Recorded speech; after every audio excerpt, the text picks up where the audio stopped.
Our next speaker is Félix Zorzo, who is the Assistant Curator of European Decorative Arts at National Museums of Scotland, based in Edinburgh. He studied art history in Madrid and Paris, and later completed an MA examining the interior decoration of Bourbon royal palaces and the Franco-Spanish relations during the early 18th century. At Birkbeck College in London, Félix studied the narratives of museum display in 19th century Britain as part of the Masters in Museum Cultures. He's worked as the curatorial assistant at the Wallace Collection in London and acting curator of the French 18th century decorative arts, also at the Wallace Collection. He's lectured for Buckingham University, the École du Louvre and Lille University, and the Edinburgh College of Art MA programs on Sèvres porcelain, French 18th and 19th century furniture, and the interrelations between the fine and decorative art in 18th century France.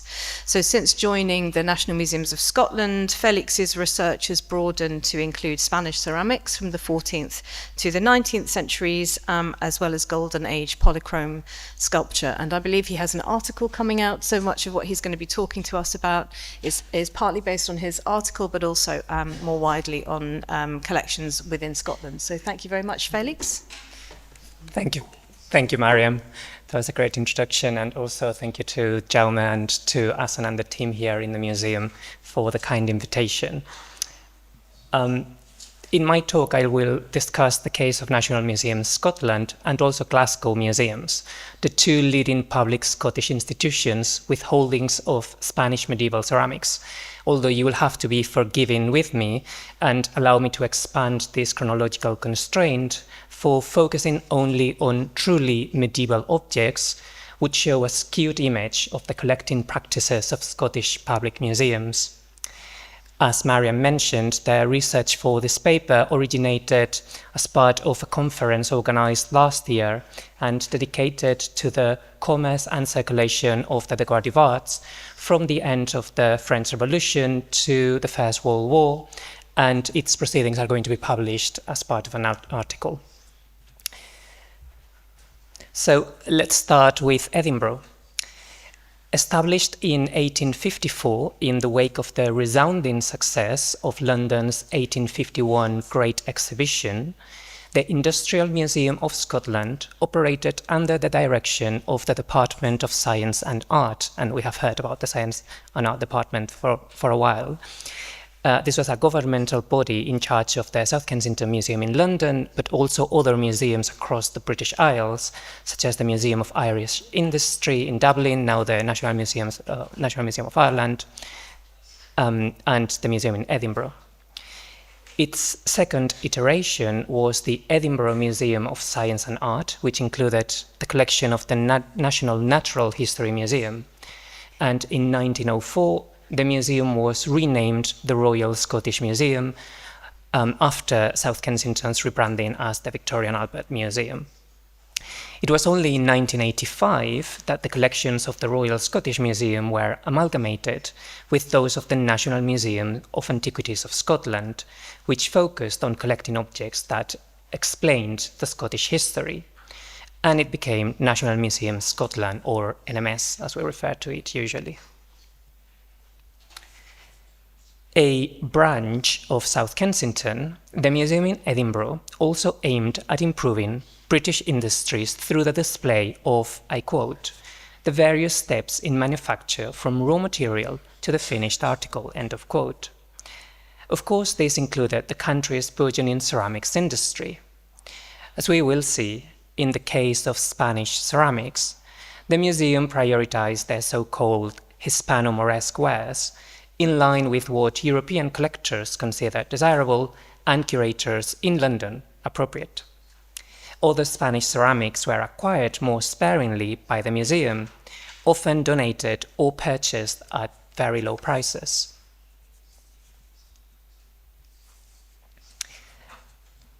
Its inaugural Spanish ceramic was acquired by the dealer and collector Thomas Miller Whitehead at the sale of Auguste Ricard de Montferrand's collection in London in 1859. It joined a ceramics collection that included gifts from British manufacturers such as Wedgwood and Minton, as well as the substantial transfer of over 300 ceramics from the Department of Science and Art that covered the history of European porcelain. And as we have seen, the V&A, or the South Kensington Museum as it was then, was already well ahead in collecting ceramics, and Edinburgh missed just by a bit the Great Bernal Cell. Montferrand, who is here in the middle, was an acclaimed French architect who settled in St. Petersburg and created famous neoclassical landmarks such as St. Isaac's Cathedral. He gathered an important collection of early European ceramics, mostly Italian maiolica, which he published in a catalogue in French in 1854.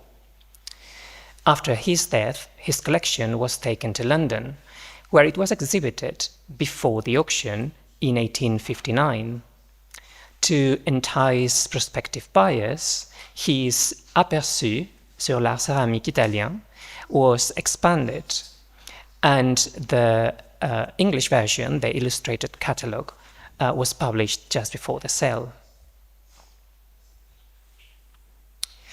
So at the sale, Whitehead acted as an agent for the Department of Science and Art, buying 18 lots for Edinburgh and 14 for London, for South Kensington. Mostly Italian maiolica, but also including, this is just for Edinburgh, this lot, one of the 6 Spanish lusterware dishes in the cell described as a, I quote, Hispano-Mauro dish with ornaments in metallic luster. Whitehead bid up to £1 8 for the dish, far from the 10 guineas, this is £10 10 shillings, fetched by another of the 6 Spanish plates, which is yet to be identified. The note imperfect indicates that our dish was damaged and therefore more affordable. It is likely that Whitehead didn't buy for Edinburgh the finest piece of Spanish lusterware because he was constrained by the museum's budget. It was the cheapest item acquired by the museum. The most expensive, at £6, was a lustered Gerudo dish with the Virgin and Child. The museum spent a total of £39 9 shillings at the Montferrand sale, and it could be argued that Whitehead, no doubt advised by Robinson, the curator at South Kensington, did a good job at making the most of this budget, acquiring a variety of objects that represented not only the main Italian productions of the 16th and 17th centuries, but also the Spanish luster production of the 16th century, and adding an entirely new category of objects to the museum. This was the first big acquisition under the directorship of Thomas Croxon Archer, the second director of the Industrial Museum. Archer aimed at fixing the imbalanced relationship with South Kensington, which was perceived to receive the best objects, with an even distribution of lots between London and Edinburgh, as we have seen. Although imperfect, this dish fulfilled Archer's educational aim of expanding the representation of industrial techniques in Edinburgh. The next opportunity came in 1877 with the sale of Robert Napier, a Scottish marine engineer that made a fortune with his engine and shipbuilding company. Napier lived in baronial style at West Shandon House on the west coast of Scotland, where he displayed an impressive collection of old master paintings, French furniture and Italian maiolica, among other items.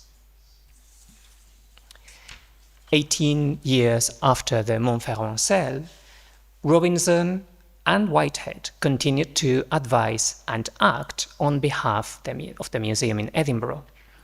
In 1865, Napier relied on Robinson's expertise to catalogue his collection. By then, Robinson's role at South Kensington had shifted from curator to the more detached art referee after his disagreements with South Kensington's director, Henry Cole. At the 1877 sale, Whitehead acquired for the museum in Edinburgh over 100 objects, ranging from Italian maiolica to carved ivory and boxwood. The large shopping list culminated 10 years of close relationship between Archer and Napier, during which treasures from West Shandon had been temporarily on loan to the museum. At the sale, Whitehead secured for Edinburgh 3 large Spanish lustre dishes, out of 10, I quote, Hispano-Mauro dishes available. Lot 2439 at £27 6 shillings, and lot 2436, with the arms of Castile in the centre at £37, almost the same amount paid for the 18 lots from the Montferrand sale, are the finest examples of Spanish lustreware in the collection and the only 2 truly Spanish medieval ceramics in the museum. They are testament to a slow but steady increase in price of Spanish lustreware that indicates an appreciation of them as important as artistic and historical artifacts, rather than simply specimens of good design. It is noteworthy that, on this occasion, Whitehead also bid on behalf of South Kensington and only bought 3 Italian maiolica dishes. And maybe we can discuss about this later, but I wonder if this is because the collection in South Kensington was already well established and there was no need to acquire it from this. But it could also be that even though Robinson had catalogued this collection in 1865, so about 12 years earlier, the relationship between Archer, the director in Edinburgh, and Napier, and the fact that this collection had been on display in the museum and loan, or parts of it, established a familiarity with the museum in Edinburgh. Towards the end of the century, the museum completed its first acquisition of Spanish ceramics directly from Spanish source. Emilia Gallangos, a Spanish writer, collector, society hostess, and art agent for her husband's collection. She has been overshadowed by her father, Pascual Gallangos, an Arabist famous for cataloguing the Spanish manuscripts in the British Museum, and by her husband, Juan Facundo Riaño, of whom we have heard already, an art historian and diplomat who advised the Department of Science and Art on the acquisition of Spanish art. Both Juan Facundo and Emilia oscillated between roles of private collectors and public museum agents and advisors, evidencing the fluid boundaries between collecting, dealing, and public acquisition at the time. The Riaños led a cosmopolitan life between London, Paris, and Madrid, and their home at the center of the Spanish capital became the heart of a liberal, intellectual, Anglophile community that received visitors from the English-speaking world. When the American poet James Russell Lowell was appointed minister to the court of Spain at the end of the 1880s, he often visited Emilia in a house of, I quote, prevailing Victorian style, somewhat lighted by a wealth of Hispano-Moresque objets d'art accumulated by her spouse. In particular, as we know, Mr. Riaño was considered an authority in Spanish lustreware, having published Sobre la manera de fabricar la antigua loza dorada de Manises in 1878, the seminal book on this subject. Possibly motivated by Riaño's declining health, in 1892, Emilia wrote to Philip Cunliffe Owen, director at South Kensington, a family friend, with whom Riaño had collaborated as an art referee for the museum. She expressed her willingness to, I quote, part with all our collections. Owen was thrilled, and he replied saying that this golden opportunity should not be lost.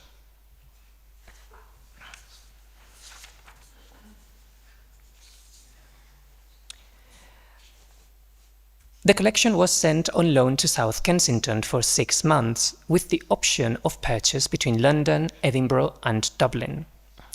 As with Napier's collection in Edinburgh, this was common practice at South Kensington until the first decades of the 20th century, with dealers and collectors receiving a rental payment both as compensation and as an incentive to selling or probably donating their collections to the museum. Of the 135 pieces of Hispano-Moresque lusterware, South Kensington bought 122 at £797, Dublin 7 pieces at £58, and Edinburgh another 7 at £95. These are 6 dishes with raised decoration painted in luster and blue highlights, and a rounded vase with an imbricated pattern in copper luster with touches of blue. Slightly smaller and of later manufacture, they are less impressive than the 2 large 15th century Menissus dishes acquired at the Napier sale 16 years before. They also pale in comparison with the selection kept in London, which included sought-after 15th century armorial pieces. Riaño's glass collection was acquired by the City Industrial Museum, Glasgow's first municipal museum and forerunner of the Kelvingrove Art Gallery, while the remainder of the ceramics, mostly Talavera, was purchased by Mr. Yates Thompson, the publisher of the Pall Mall Gazette, and also some of them sold at Christie's. And you have included here the prices so that you can have an idea of how these pieces that are later less impressive than those first pieces that we saw, some of the pieces in the previous collections, but still the price is increasing very, very slowly. By the end of the 19th century, the so-called Hispano-Moresque lusterware was not so readily available in the market, and the museum in Edinburgh turned to collecting wall tiles. They came into the market as the result of the generalized looting of buildings, sometimes as important as the Alhambra in Granada and the Alcázar in Seville, and I obviously have read Marian's work on this. A group of early 16th century Spanish wall tiles entered the collection in 1976 as a transfer from the V&A branch at Bethnal Green. They carry the labels of William Atkins, a collector of tiles from Bristol, whose collection was purchased by South Kensington in 1892. One of them comes from the Alcázar in Seville and was presented to Atkins by none other than the extraordinary ceramics collector and leading donor to the V&A collection, Lady Charlotte Schreiber, and her exciting life and achievements have just been published by Dr. McCaffrey Howarth. I really recommend this biography. Meanwhile, in Glasgow, the industrial capital of Scotland, the City Industrial Museum was putting together a collection with an objective not dissimilar to that of the Industrial Museum in Edinburgh. They added few, but nevertheless interesting examples of Spanish medieval ceramics to their collection, such as this 15th century tile made in Toledo, an example of the cuerda seca technique, purchased in 1883 from the collection of none other than J.C. Robinson. In the middle, a mid to late 15th century dish with a large petal-like design, in whose center appears a rampant lion bought in 1893 from the collection of art dealer Frederick Spitzer, and a late 15th century dish decorated with a pseudo-Kufic inscription bought in 1895 for £30 from Henry and George Derlacher, who established a successful art dealing business in London and New York that supplied leading collectors such as Sir Richard Wallace and J. Pierpont Morgan, and acted as advisors to the Victoria and Albert Museum.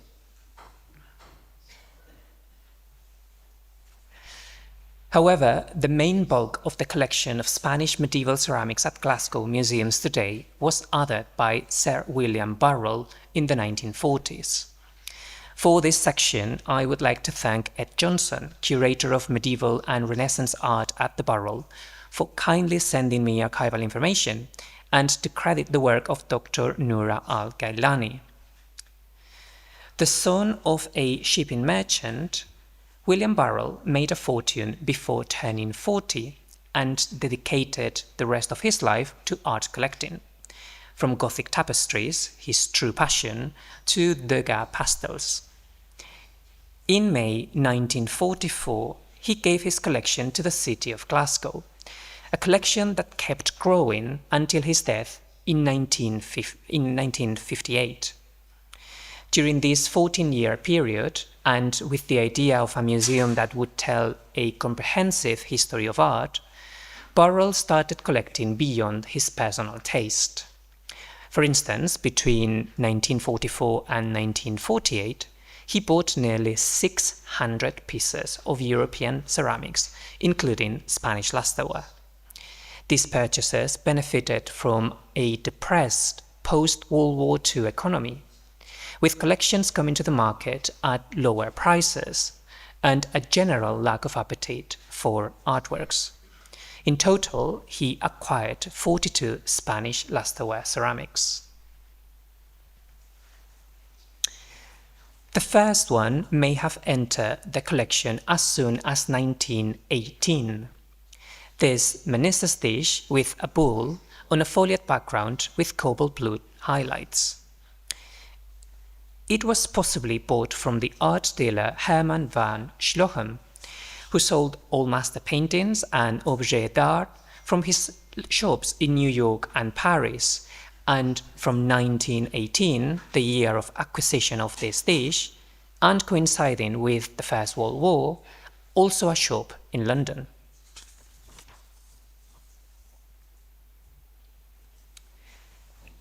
The other piece that entered Burrell's collection before 1944 is this brasero, bought as a genuine 15th century piece. It is, however, a late 18th to 19th century piece and possibly intended as a fake. Presumably, it also fooled the renowned dealer George Durlacher, who sold it at Christie's in 1938. Burrell acquired it for the considerable £304.10 from the brothers Maurice and Raphael Storat, who primarily focused on dealing with Gothic and Renaissance sculpture and decorative arts from their outlets in Paris and New York.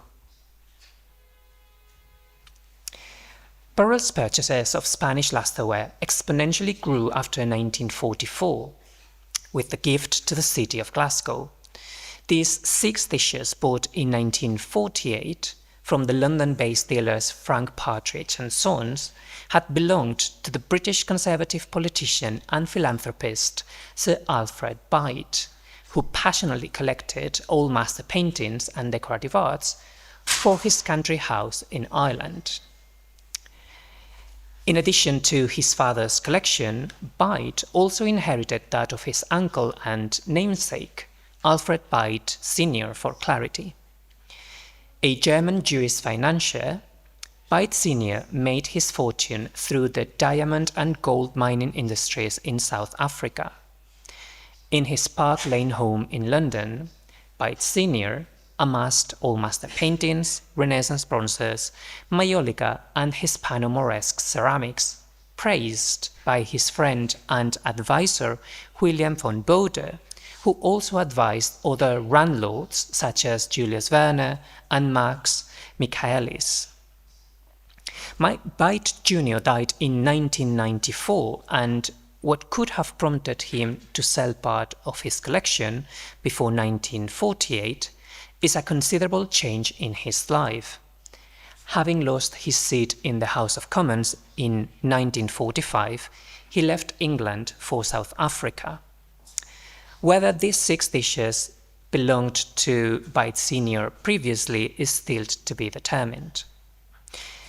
What is true is that they include some of the most spectacular pieces found in Scottish collections, from a 14th century paterna bowl decorated with a goat nibbling on a twig that was likely embedded to a wall, to an early 16th century Menissus dish with an inside stag and large flower outlined in blue. So the first two pieces from the top.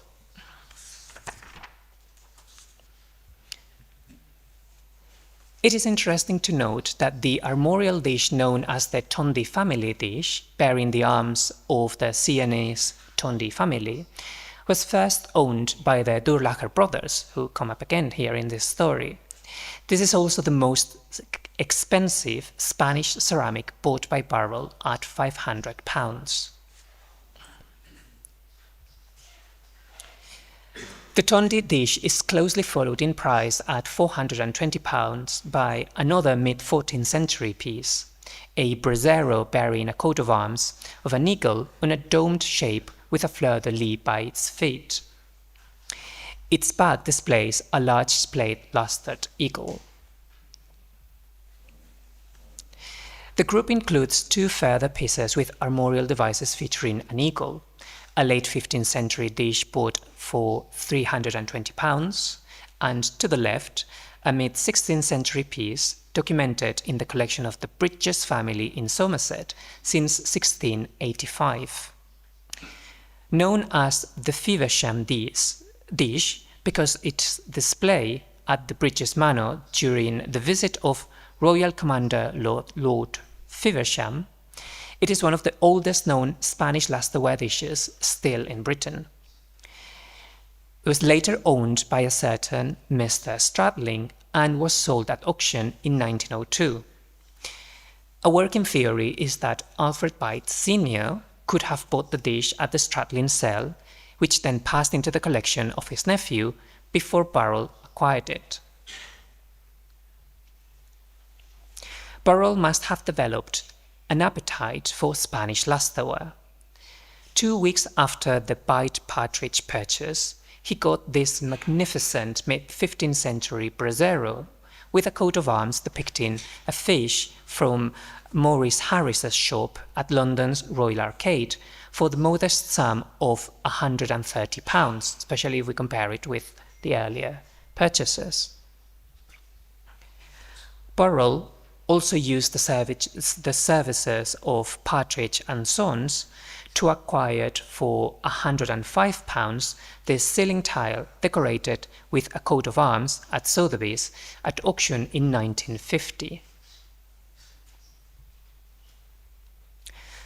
2 years later, Partridge and Sons acted again as his agent, buying this spectacular dish with Christ's monogram surrounded by an intricate pattern of blue and lustered bryony leaves at Sotheby's for the substantial amount of £440 plus £22 commission. Burrell also bought some Spanish pieces that had been dated too early, but that later analysis has corrected, and you can see here in the dates, some of them were bought as 16th century or circa 1500s, even late 15th century, and they have all been reassessed as a bit or much later. Although at least on 2 occasions, Burrell actually acquired pieces that were later assessed of earlier manufacture, as these 2 dishes. I hope this whistle-stop presentation has helped to outline how the 2 main public Scottish collections acquired medieval Spanish ceramics. On the one hand, with restricted public budgets, the museum in Edinburgh from 1859 and the City Industrial Museum in Glasgow from 1883 started a small but representative collection, originally intended as desirable models for manufacturers, but that veered towards art historical representation later in the century. On the other hand, Burrell's philanthropic vision and deep pockets resulted in an impressive selection of early pieces, including armorial dishes with important provenance. Both collections owe their existence to a network of collectors like Napier and the Riaño Callangos, curators like Archer and Robinson, agents like Whitehead and Frank Partridge, and dealers like the Durlacher brothers, who worked together, sometimes for personal gain, but ultimately for the benefit of the public. Thank you. Thank you so much, Felix. It's really interesting to hear that new research about Edinburgh and Glasgow, and especially coming from the V&A to see the connections between the Edinburgh collecting and the V&A collecting. I'm now starting to think, have I missed Emilia de Gallangos in the V&A records? I'm sure you've looked into those. It's interesting that that sale of, that I associate with Juan Facundo Riaño in 1893 in London has more of a direct connection between Emilia and the Edinburgh collections.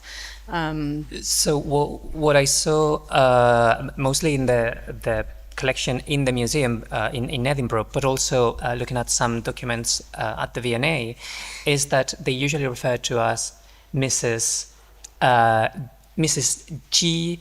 the Riaño, so or Signora, sometimes Signora, kind of an Italianite, or Madame Riaño, and well, Juan Facundo was already quite ill by then, so it seems that the document seemed to point towards her pushing towards this sale and trying to, well, I imagine, get rid of the collection, and at least she appears as the main contact for us. And also, well, those letters in the V&A archive, and the letter that I showed is just one of the examples of their exchanges through multiple years for many different types of objects. And you can see that there is always a familiarity, especially with Cunliffe Owen. They write to each other in very friendly terms. And you can see that she was the driving force, and I really wanted to pay homage to her because, as I said, usually she has been overlooked. Obviously, Pascual Gallangos and Juan Facundo Riaño are towering figures, and they are the scholars, but she was also a collector. And what I found interesting is this reference to her own collection of more traditional arts and crafts that is usually not credited, but it was part of their home as well. Interesting. And I was just wondering, the Talavera collection that was rejected by the V&A, did it go to Edinburgh? No. Okay. No. I wonder where that ended up. No, so that was sold, it was bought by Yates Thompson, so the publisher of the Pall Mall Gazette, and what he didn't buy went to Christie's. Okay, interesting. So it was dispersed. It was also really fascinating to see the market in the 1940s that you talked about, because I mean, by this point the V&A is not collecting, so I've never really looked into that post-war period, yes. But that's really fascinating in terms of the quality of the material that's coming out at that point. Exactly, and I think it really was because post-World War II, I imagine many collectors, they just wanted to sell some collections. It also coincides with the dispersal of great collections in general in the UK, and Burrell, who really had the means to acquire it, and by then he had made the shift from acquired for his personal interest, furnishing his house, always with some sort of idea of a museum at some point, but then from 1944 he really wants to establish a collection, and he is buying almost everything that he can with this encyclopedic idea, and it's from that moment that he starts getting his hands onto very good Spanish pieces. And has a big budget as well. Yes. Anna, there's a question over here. Thank you very much. It's fascinating. The links between... The mic. The links between Edinburgh and Dublin, I think, are really clear to me, and it's interesting, really interesting to hear them. I'm wondering if, in relation to the Burrell collection in Glasgow, if you have come across John and Gertrude Hunt at all, who were collecting who had a shop in London in the 1930s and 40s. And I know that I'm pretty sure some of the ceramics and certainly some ivories they bought from the Hunts, whose collection is in Ireland. That's why I'm interested the rest of their collection. But they were dealers, and the paterna ware that you showed, which seems to come from a wall, I would be really interested to know if that's via the Hunt origin, if that comes from them, or if you know more about where that comes from. Well, the reference that we have at the barrel they have is Durlacher for that one. Is Durlacher, So yeah. yes. So what did the hunt usually trade with? Was it Everything medieval, a very eclectic collection. So everything medieval, and they were buying and selling in the 20s, 30s, and 40s. But there are definitely connections between the Hunt Museum in Limerick and the Burrell collection in Glasgow that would be interesting to explore. So yeah, we can talk maybe about for it. other categories in the collection which I haven't looked at. Yes. Thank you. Yeah, from the room. Yo tengo una pregunta para los tres. I have a question for the three speakers. You've said that there were dealers and agents who worked to look for objects for collections, but was there a protocol? For example, for those who were working at the time, meeting and saying, we need this kind of artifact, or who would say, we need this or that authenticity seal or label. Was there a protocol in the museums for this kind of significant purchases? Thank you. In the V&A, I mean, because Robinson was there from the beginning, I guess he's developing his own ideas about what is authentic or not authentic.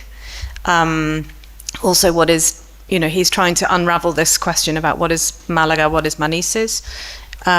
So he doesn't really have any, apart from budget, he can kind of set his own criteria. And then I think that, at a certain point, they just stop collecting because the V&A effectively is, they feel like they have enough. They filled all of the gaps. The Henry Wallace collection comes in. They particularly go for the Albarelli because they don't have very many of those. So they are kind of looking to fill gaps. And then I think, they kind of stop. But Tim, do you want to answer about the British Museum? Or? I think the answer to the British... Yeah, Hello? we can hear you. Yeah. It's gone then. The answer to the British Museum up to 1897 is that Franks had plenty of money of his own. And that gave him a free hand, and if he couldn't persuade the trustees to buy things, then he would buy them himself. But from what I don't know is when the British Museum knew it would get the Godman collection. That collection was begun in the 1860s, but it's 120 years later, I mean in my time at the British Museum, that it finally arrived. But it may be that the relative slowness of acquisitions after the 1860s is because they have an idea that the Godman collection may come to them.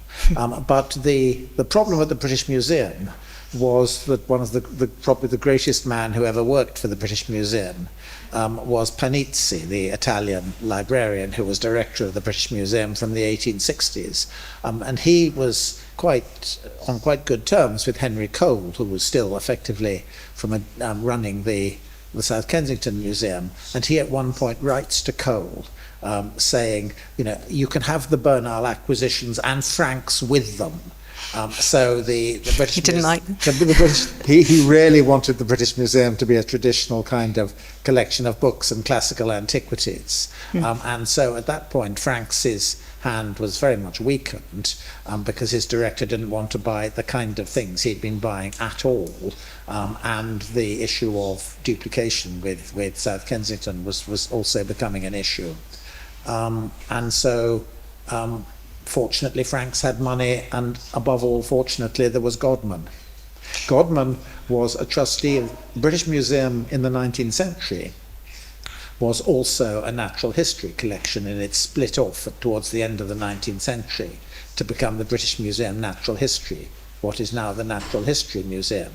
And I think Godman was a trustee of the British Museum because he was a natural historian, in fact. And that the natural history collections were still part of the main museum at that point. So that may have been an accidental piece of good fortune for the museum.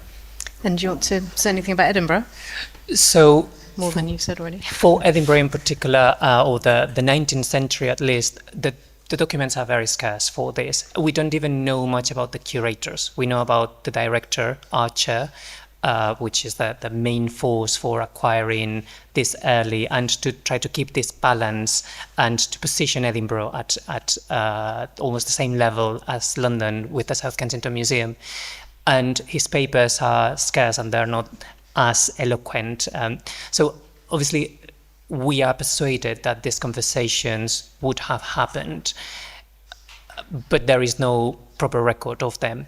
But then sometimes you find these rare documents. So looking at the Montferrand cell, there is a manuscript note in one of the cell catalogs kept in the ceramics department at the V&A, and this this is their working copy of Robinson, marking the catalogue and making really odd symbols that I still haven't really understood. So sort of star-shaped symbols, squares, triangles, things like this that may have meant something to him. So it was probably a way of communicating with him at the Montferrand cell what he was to acquire or what he could pay for what.